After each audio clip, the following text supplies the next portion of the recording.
સમાચારમાં આગળ વાત કરીએ મહેસાણાની તો મહેસાણાના ખેરાલુ તાલુકાની 33 ગ્રામ પંચાયતો માટે મતદાનમાં પૂરજોશ ભરેલા દ્રશ્યો જોવા મળ્યા। ડભોડા, લીમડી, લુણવા અને લાલાવાડા જેવા ગામોમાં ચૂંટણીમાં ભારે રસાકસી જોવા મળી હતી। વહેલી સવારથી જ મતદારો લાંબી કતારમાં ઉભા રહેલા જોવા મળ્યા હતા। ત્યારે ડભોડા ગામના 7 મતદાન બૂથો સહિત કેસરપુરા અને મોતીપુરામાં પણ શાંતિપૂર્ણ માહોલમાં મતદાન થયું હતું। પાટણના સાંસદ ભરતસિંહ ડાભી ડભોડા ખાતે પહોંચ્યા હતા અને સ્થાનિક રાજકારણમાં ગરમાવો વધ્યો હતો। ડભોડામાં ભરતસિંહ ડાભી અને ભૂપતજી ઠાકોર વચ્ચે રાજકીય જંગની ચર્ચા ગરમ છે। ત્યારે મહત્વની બાબત એ છે કે રાત્રિના વરસાદ અને છતાં લોકોએ ઉત્સાહપૂર્વક મતદાન માટે ઉમટી પડ્યા છે। ખેરાલુ કોલેજ હોલમાંથી ચૂંટણી અધિકારી ડોક્ટર અમિત ચૌધરીની દેખરેખ હેઠળ સમગ્ર ચૂંટણી પ્રક્રિયા શાંતિપૂર્ણ માહોલમાં ચાલી।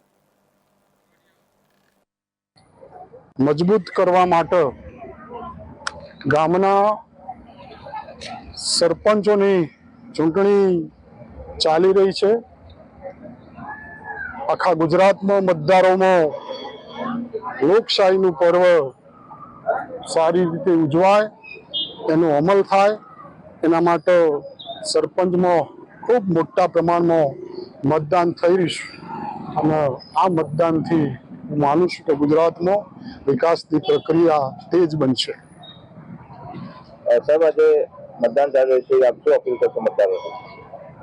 મતદારોએ હું અભિનંદન આપું છું કે ગુજરાતમાં સરપંચોની ચૂંટણીમાં સમરસતા લાવી અને